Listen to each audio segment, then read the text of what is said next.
শুরু হয়ে গেছে এবাদতের দ্বিতীয় বসন্তকাল। আমাদের এই জিলহজ মাস রাসূল করিম সাল্লাল্লাহু আলাইহি ওয়াসাল্লামের কাছে অত্যন্ত পবিত্র একটি মাস এবং আল্লাহ পাক রব্বুল আলামিনের কাছে হারাম মাস। এই মাসে ইবাদত বন্দি করার অনেক অনেক অনেক বেশি ফজিলত রয়েছে।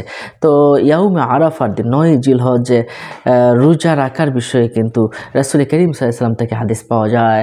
কয়টি রাখবেন, নিয়ত কি এবং কখন রাখবেন, এই সবগুলো বিষয় ইনশাআল্লাহ আপনাদেরকে জানানোর জন্য আপনাদের সাথে আছি মাওলানা কাজী আমিনাত তাফিম। জিলহজ মাসের 9 তারিখকে ইয়াউমুল আরাফা বলা হয়। অর্থাৎ আরাফার দিনে হাজী সাহেবরা এই দিন আরাফার মাঠে অবস্থান করে থাকেন। সবচেয়ে গুরুত্বপূর্ণ আহকাম হলো জিলহজ মাসের 9 তারিখে আরাফার ময়দানে হজ করা। এই বিষয়ে রাসূল করিম সাল্লাল্লাহু আলাইহি ওয়াসাল্লাম বলেছেন, আরাফার ময়দানে অবস্থান করাটাই হচ্ছে হজ। যে ব্যক্তি ওই দিন আরাফার ময়দানে অবস্থান করবে না তার হজই হবে না। আল্লাহু আকবার। রাসূল করিম সাল্লাল্লাহু আলাইহি ওয়াসাল্লাম কিন্তু এই যে আরাফার দিনের ইবাদত বন্দি কথা কিন্তু আমরা হাদিস শরীফে পাই। এই দিন আল্লাহ পাক এত পরিমাণ মানুষকে ক্ষমা করেন, আল্লাহু আকবার। শয়তান দেখে তার চুল ছিঁড়তেই থাকে। আল্লাহু আকবার। সম্মানিত দর্শক ও শ্রোতা, রাসূল সাল্লাল্লাহু আলাইহি ওয়াসাল্লাম এই দিনে রোজা রাখার বিষয়ে একখানা হাদিস উল্লেখ করেছেন যে রাসূল সাল্লাল্লাহু আলাইহি ওয়াসাল্লাম ইরশাদ করেছেন, সিয়ামু ইয়াউমু আরাফা আহতাসিবু আলাল্লাহি আইয়ুকাফিরা সানাতান আল্লাতী ক্বাবলাহু ওয়া সানাতা আল্লাতী বা'দাহু।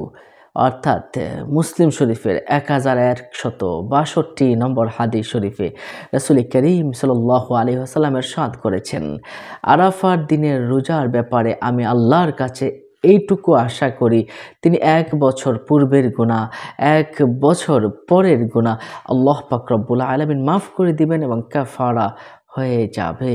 সুবহানাল্লাহি ওয়া বিহামদি। এছাড়াও আরেকটা বিষয়ে আরেকটা হাদিস শরীফ কিন্তু এসেছে।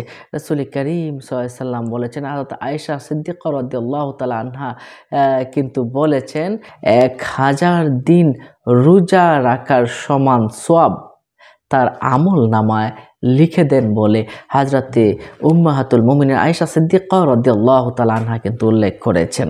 তারগীব নামক কিতাবে এসেছে। ইয়াউমে আরাফা অর্থই হলো 9 জিলহজ। ইয়াউমে আরাফা হচ্ছে 9 তারিখ। এখন কথা হলো বাংলাদেশে ইয়াউমে আরাফা কবে? জিলহজ মাসের 9 তারিখ হলো ইয়াউমে আরাফা। এখন বাংলাদেশে কয় তারিখে পড়বে? দেখুন, 17 তারিখে কুরবানির ঈদ, 17 তারিখ সোমবার কুরবানির ঈদ, তার আগের দিন রবিবার 16 তারিখ রবিবার আমাদের জন্য ইয়াউমে আরাফা। এই দিনে রোজা রাখার কথা বলা হয়। আর এখন আরেকটা বিষয় যেটা আমাদের আছে, যে ইয়াউমে আরাফার দিনের রোজা কিন্তু একটাই। এখন কথা হলো যে বাংলাদেশে আমরা কি সৌদির সাথে মিল রেখে করব নাকি আমাদের নিয়ম অনুসারেই করব? দেখুন, আমাদের নিয়ম অনুসারেই কিন্তু করতে হবে। কেন করতে হবে? দেখুন, আমরা যখন নামাজ পড়ি তখন সৌদির সাথে কিন্তু মিল রেখে পড়ছি না। আমরা যখন সেহরি খাই, তখন তারা কিন্তু রাত তখন থাকে 11টা 12টা। আমরা যখন ইফতার করি তখন কিন্তু তারা ইফতার করছে না। তো সুতরাং আমাদের সাথে তাদের সময়ের পার্থক্য আছে, ভূমির পার্থক্য আছে। আর রাসূল সাল্লাল্লাহু আলাইহি ওয়াসাল্লাম তো বলেছেন, তোমরা চাঁদ দেখে রোজা রাখো, চাঁদ দেখে আবার ছেড়ে দাও। ঠিক তেমনিভাবেই সৌদি আরবের সাথে যেহেতু আমাদের মিল নেই, তাহলে আমাদের সাথেই আমাদেরকে মিল রেখেই করতে হবে আরাফার রোজা। অর্থাৎ ঈদের আগের দিন 16 তারিখ 16ই জুন রোজ রবিবার আমরা করব। এখন কথা হলো যে সাবধানতার জন্য কি আমি 2 দিন রাখতে পারবো? যে আমি যেদিন আরাফার দিন থাকবে মক্কা শরীফে সেই দিন আমি রোজা রাখবো এবং তারপরের দিনও রাখবো, এটা কি করতে পারবো? হ্যাঁ, এটা করতে পারেন। তাহলে আপনার মনের ভিতর থেকে সংকীর্ণতা দূর হয়ে যাবে, মনের ভিতরে একটা ভীতিটা কিন্তু দূর হয়ে যাবে। তবে উত্তম কিন্তু 2টা রোজা রাখাই আপনি ভালো কাজ করতে পারেন। 2টা রোজা রাখলেই আমার মনে হয় ভালো। একটা হলো 15 তারিখ, একটা হলো 16 তারিখ।